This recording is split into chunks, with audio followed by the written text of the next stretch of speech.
So it's raining at the moment, so I'm limited to filming under this shelter as the DJI camera isn't quite waterproof, but I'm just going to play a quick clip from some interesting larvae that I found whilst I left the net in this lake overnight.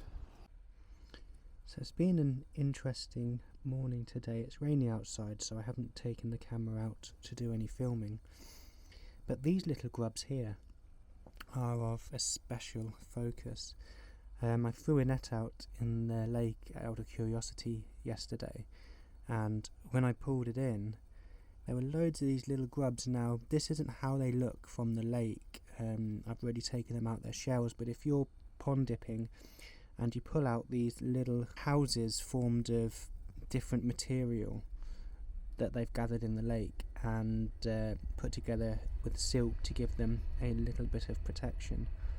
Now, these are caddisfly larvae, and they're a very common grub in clean water sources. Now, doing some research on Google, I found this rare paper that talks about farming. It's really interesting, actually. It talks about the potential of farming aquatic grubs for eating, and it records which species have been used in different countries. And these have actually been used in Japan. A very small record suggesting that these grubs were eaten there, and insects in the Western world are just kind of frowned upon. We don't really think about eating them, but on a wild food diet it's been on my mind for quite a while. So here's the caddisfly larvae out of the jug, so you can get a proper look at them. They're creepy crawlies.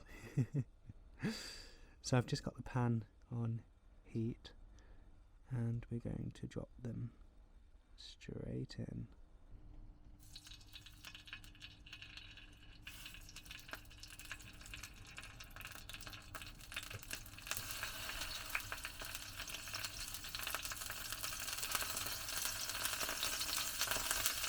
They've gone really nice and crispy, actually.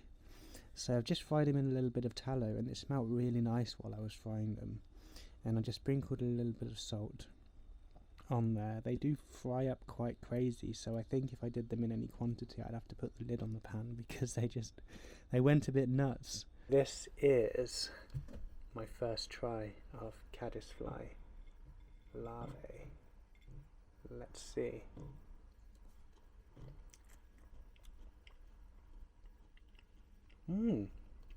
That's actually really good. It's a bit like eating crackling. Wow. Those flavours. You're basically just eating fried protein. I actually like that.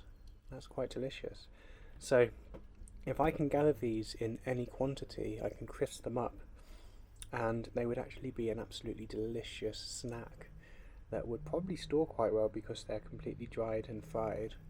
So after catching these really interesting grubs and trying them, I had this crazy idea of trying to build a contraption that would make it easy to try and harvest some more of them on a slightly bigger scale, so that I can use them to put into my dinners and meals and all sorts, and play around with them a little bit more. Now, what I find really fascinating about these caddisfly larvae is that it's a good indicator that the water in the lake is unpolluted. They're a great indicator for that. Same as in the stream, there is water shrimp in the stream, which indicates that it's not very polluted and it's, well, safe to drink. Of course, you'd want to boil it or put it through a filter, but it is an indicator that the water coming in here is of very, very, very good quality. This is what I've decided to build. It's just a plastic bucket on the end. If I turn it over, you can see the holes in the bottom of the bucket, and then I've just got this old caravan awning to use as a handle, quite a long handle, and the plan is to go lake dipping and see if I can scoop out any more of these fly larvae.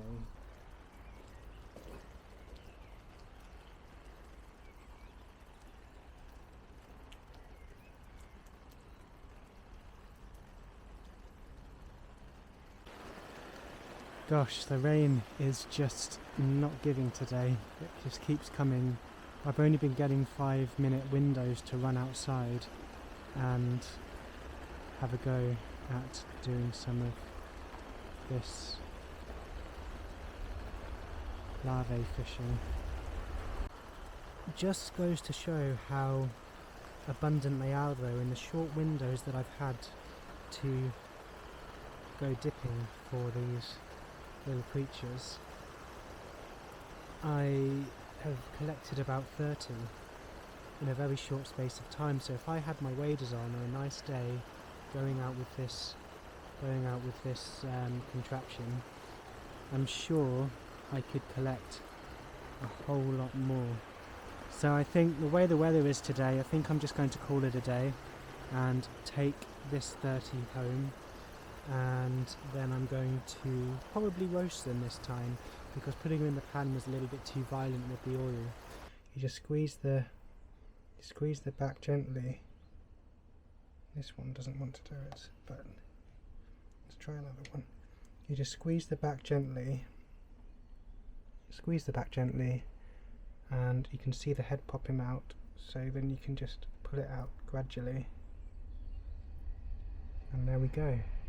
Really quick way to get these little creatures out.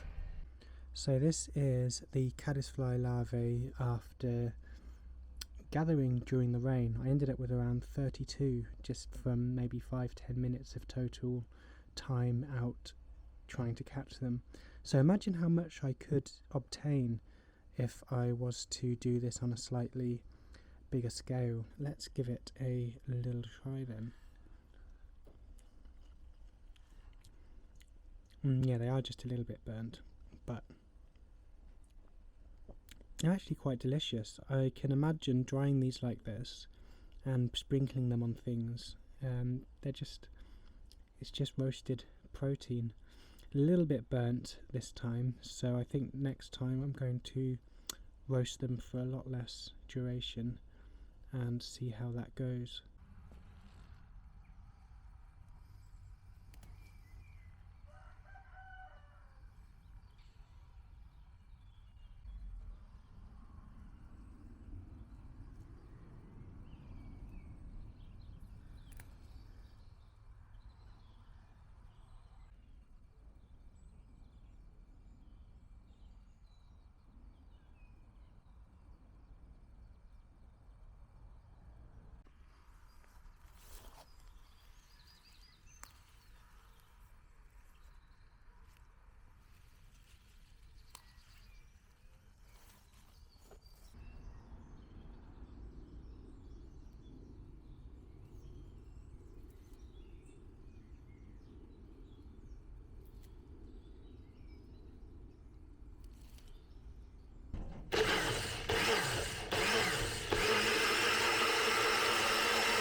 So this is my morning green juice that I've been making almost every day whilst the plants are at the perfect stage. So this is a mixture of herb Robert, cleavers and dandelions. Now that is an absolutely amazing mixture, because the herb Robert has a component in it that promotes oxygen to all the cells in your body, Excuse the noise, it's morning, so everyone's rushing to work, so this road that's behind me that's usually very quiet is suddenly quite active.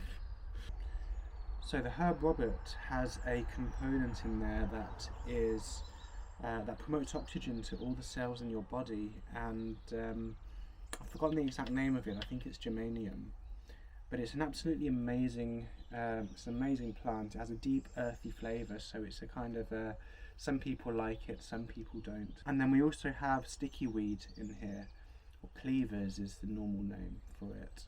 And you might remember this because you probably throw it on your friends' jumpers at some point on a walk, or when you're children, and wonder whether they find that it's actually still stuck to their jumpers once they realise that it's there. Cleavers are an amazing plant. They are in the coffee family, and the seeds actually have a small amount of caffeine in them, so you could technically process that from seed to coffee like drink. I've tried some and it's rather amazing, as you've seen in a previous video. When I was at Miles's place, he made some cleaver coffee, which was absolutely delicious.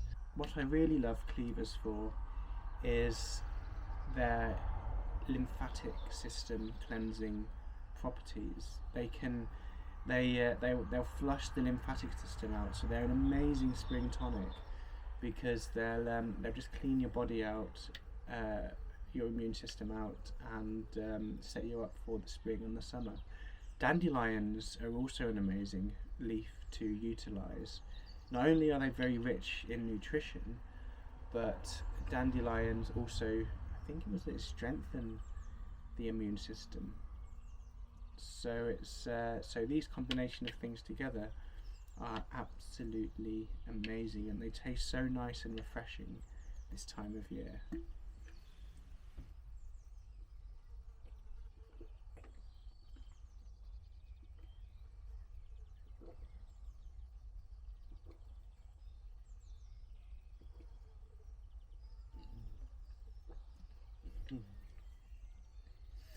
So it's actually been halfway through the project so far. Time is going very, very, very quickly.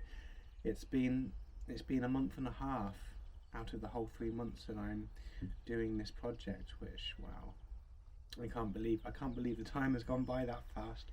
And diets have been changing. I've been eating a lot of the same thing. I've been foraging lots and lots and lots of St. George's. I've so many. I've got box after box. They just keep giving.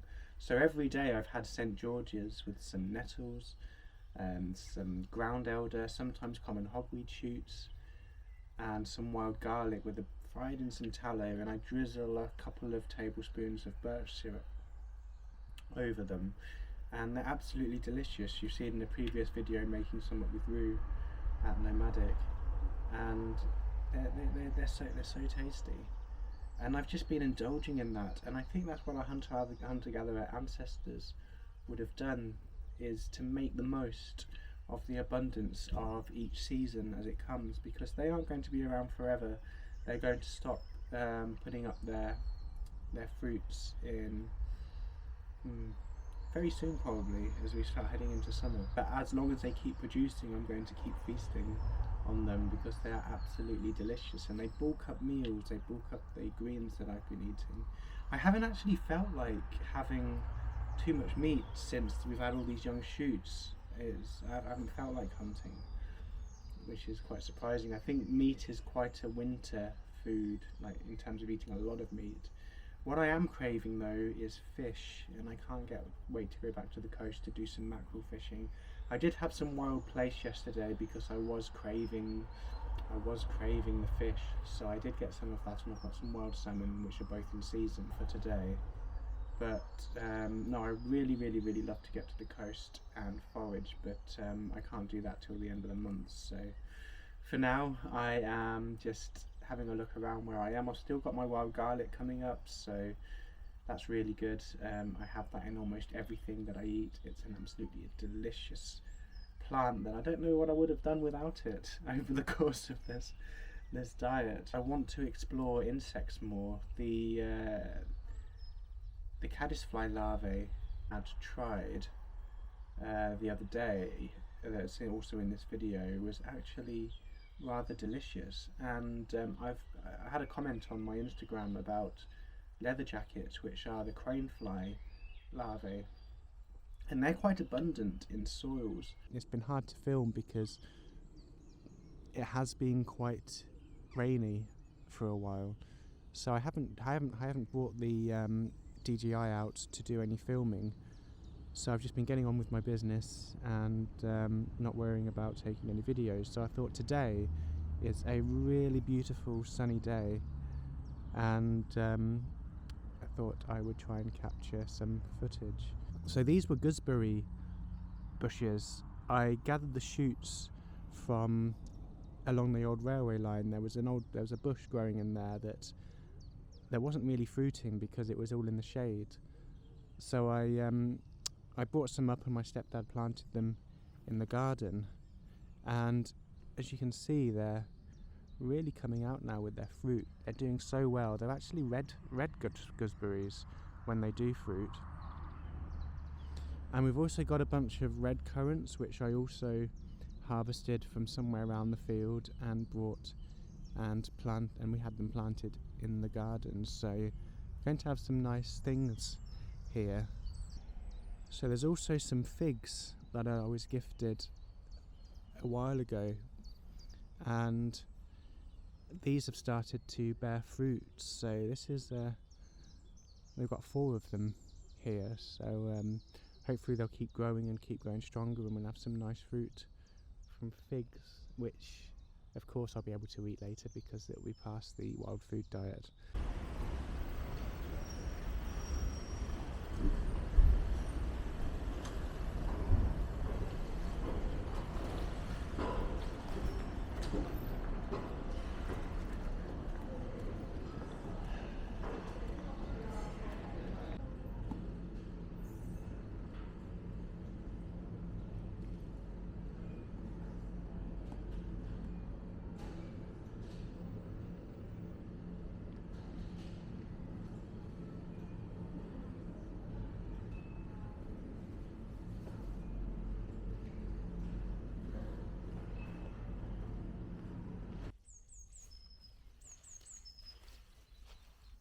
Right, so this is the Hoover that I just bought from Argos, brand new. Now the reason for this is because Michael White of Rural Courses came up with this ingenious way to gather a certain seed in quantity, which is otherwise quite difficult to gather and harvest effectively.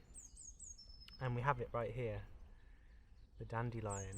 Now there are meadows absolutely full of dandelion seeds this time of year, and I've been thinking also along the lines of how could I harvest them more effectively. One of them, I just thought of just cutting the stems, sticking them in a bag, putting them somewhere to dry and hoping that everything falls off. But thanks to Michael, I have bought a brand new Hoover just so that I can do this.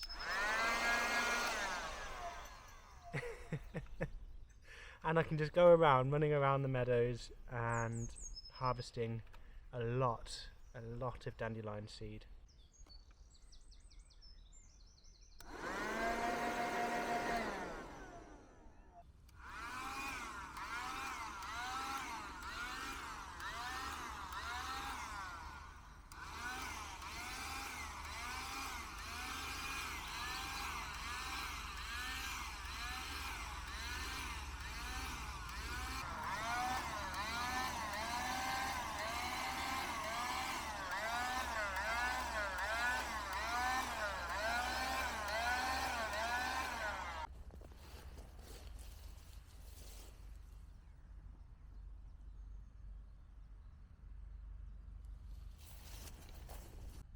So it was only about half charge and it didn't take too long to run flat, but we've managed to collect this much seed. I don't know if you can see clearly enough, but we managed to collect that much seed today in about, well, 20 minutes or less. well, even less than that. So that's pretty amazing. So I'm going to charge it up fully. What I might even try and do, because I did try a little experiment, I brought this toolbox with me, and it's got an inverter in there, it's got a battery, so I could technically charge it up whilst I'm out and about, but I was hoping that having the charger in would allow me to run the Hoover non-stop. But what I'm going to have to do, I think, is to pull this apart, because if I can work out what voltage is running in there, I could just pull this apart and run a lead out that will go to an external battery pack, and that will power it for a lot longer than the little battery that's stuck in here. So I'm thinking of trying to hook it up to a power bank, one of those power banks, external power bank things. So I'll see. I might do that with this, so that I've got a much longer use without having to worry about charging it up after maybe only filling up one bag. So yeah, so that's the plan, and hopefully that will work, and I'll have a much longer use of this little contraption that works very, very well in collecting dandelion seed heads. There's this really cool way that Michael White also showed on his Instagram, how to process the dandelion fluff once you've obtained a good amount of it. And all you need is a lighter. You just go, wow, and you just got to do that a few times.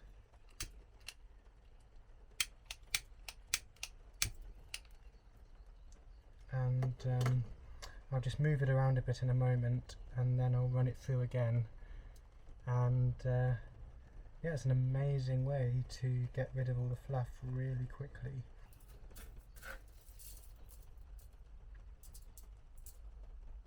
And that is what you end up being left with.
So dinner today is St George's as usual for the past couple of weeks, fried with some nettles in some tallow, a bit of salt, a little bit of birch sap syrup just to caramelise it and crisp it up a bit, and then put some wild garlic in at the end. And on top we have some wild Keita salmon. Now that is in season, and I've just been craving fish. I haven't been near the coast yet, and it's just what my body needs. So I've allowed myself to buy some wild fish just to sustain me and give me what I feel like I'm craving. It's amazing just to see how the seasons change. When I first was picking all this wild garlic, it wasn't in flower, and over the last month and a half, you can see the beautiful white carpet of flowers that is the wild garlic. Now, at this stage, I still do use some of the leaves. But you've got these little buds that are coming up. Is that a good one there? Yeah, you've got these little buds, and at that stage they're so rich in garlic flavour. And then you've got the flowers, which are also very, very, very flavoursome. Now, what I am waiting for is, hopefully, once these all go to seed, which some of them are actually starting to show little signs of. Here we are. I don't think you'll be able to see it, but I can try. There is little tiny green seed pods. Now this is where the flavour is at, and what I really want to try and do is to harvest the mature seeds, or even these, and dry them, but the mature seeds would be perfect, and you can grind those and use them as a garlic spice throughout the rest of the year. So that's what I'm hopefully going to do, but I do want to kind of let a lot of this seed anyway, just so that it continues to form a carpet, because this has only been established for the last 2 or 3 years, and it takes about 4 to 5 years, I think, for any new growth to mature. So I want it to form a proper carpet here, and then it's always going to be here. It's all fully established, just like the patch that's next to me that I was just harvesting from a moment ago. But absolutely amazing flavour.